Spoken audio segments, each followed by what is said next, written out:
Well, our focus on the show now, will the next Director General of the World Trade Organization be a woman from Africa? The fact that the United States and China are locked in a trade war may make it easier for a middle power from Africa to secure the head position. The position of Director General opened when Roberto Azevedo announced his decision to step down at the end of August, 1 year before his second World Trade Organization 4-year term was set to expire. The nomination period for the position closed on July the 8th, and 3 of the 8 candidates are from Africa. Former Nigerian Finance Minister Ngozi Okonjo Iweala, who formerly served as the Managing Director at the World Bank, pulls a strong support from government in Nigeria and the African continent at large. Running candidates have until September the 7th to campaign and build support.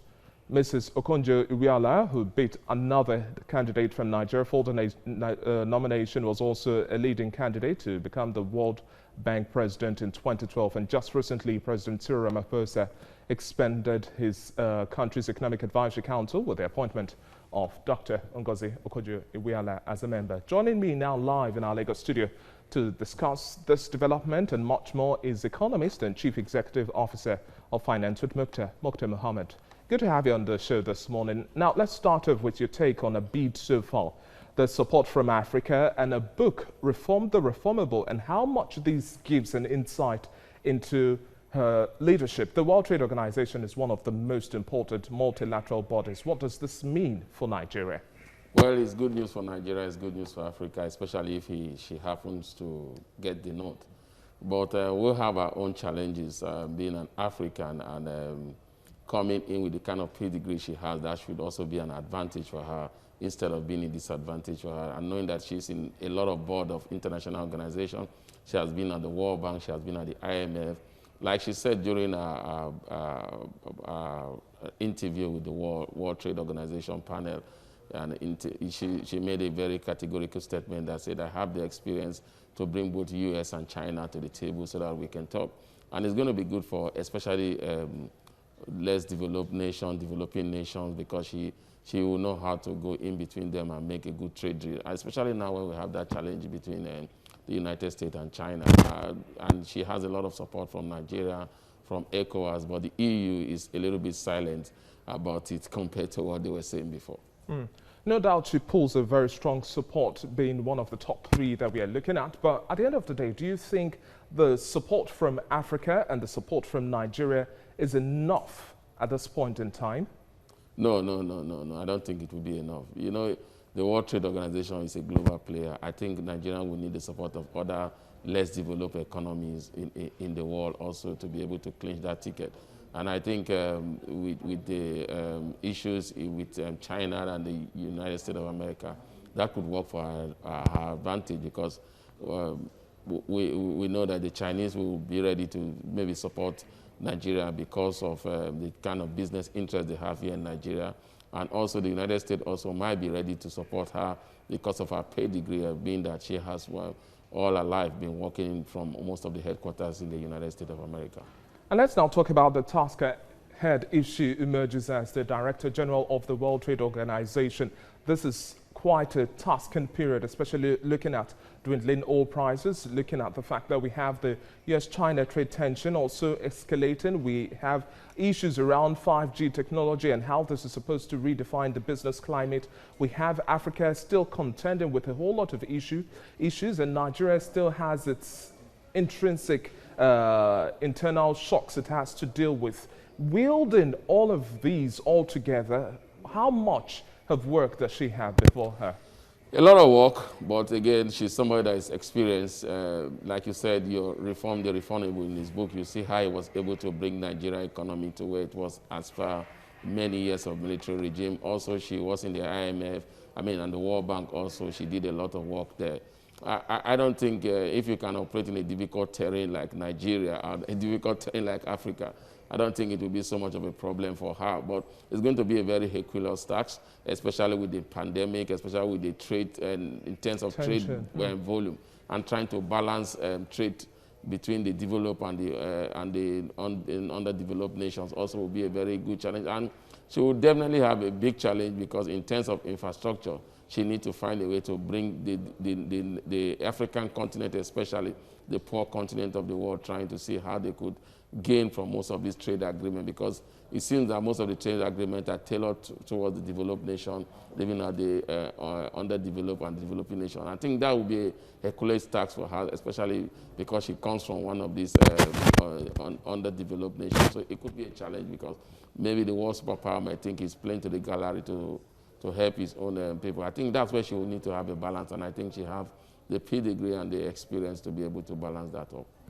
Let's now start with your take on the task ahead if elected as the Director General through the lens of Africa's perspective on trade and the World Trade Organization in terms of domestic reforms, structural transformation, and then global economic integration, especially in these crucial times. Well, the good thing for us in Africa and the good thing for her, I mean, she will come in with a lot of pedigree, because having been the Minister for Finance for Nigeria at one of the most trying times of Nigerian history, and also she's involved in a lot of bilateral relations between African countries within themselves, and also not to forget that she's also a member of the economic team of South Africa.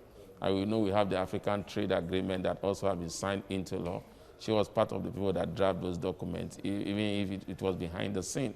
So she has a lot of experience when it comes to that, and she has been thinking of ways that Africans will be able to do trade volume within themselves. So she comes with a lot of pedigree in terms of seeing that we have trade, the balance in trading between developed and the developing economy. Okay, let's talk about tussling it out now. It's no easy beat, as candidates have to navigate a highly political process to emerge as the Director General. How much of a support do you think Mrs. Okonjo Iweala can wield between now and election day? Yes, she has a strong track record and the backing of Nigeria and the African continent, but we still need a global pull to secure this win. I think for the African continent, she has it already. We'll be looking at other space. Asia also have their candidates, so it could be a tough task for us. And I think where the pendulum will swing is in the North American, and where you have the Americans also.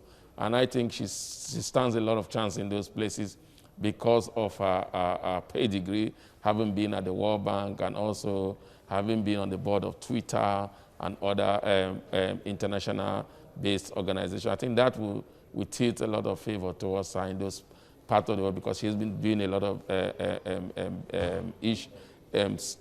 business with those part of the world. So she seems to have a better understanding of how the world will play in terms of trade. And you could see that even during her interview or news conference, where she's talking about how she's going to bring U.S. back to the table to make sure they have a trade deal between the United States and China. I think that is a very Hercules task, but she seems to have the touch to get that done. And talking about the rising tensions we've seen between China and the United States, the world giants are pulling quite a tussle. But at the end of the day, don't you think saying that she's going to be able to bring both parties to the table, that's quite a task? You rightly mentioned.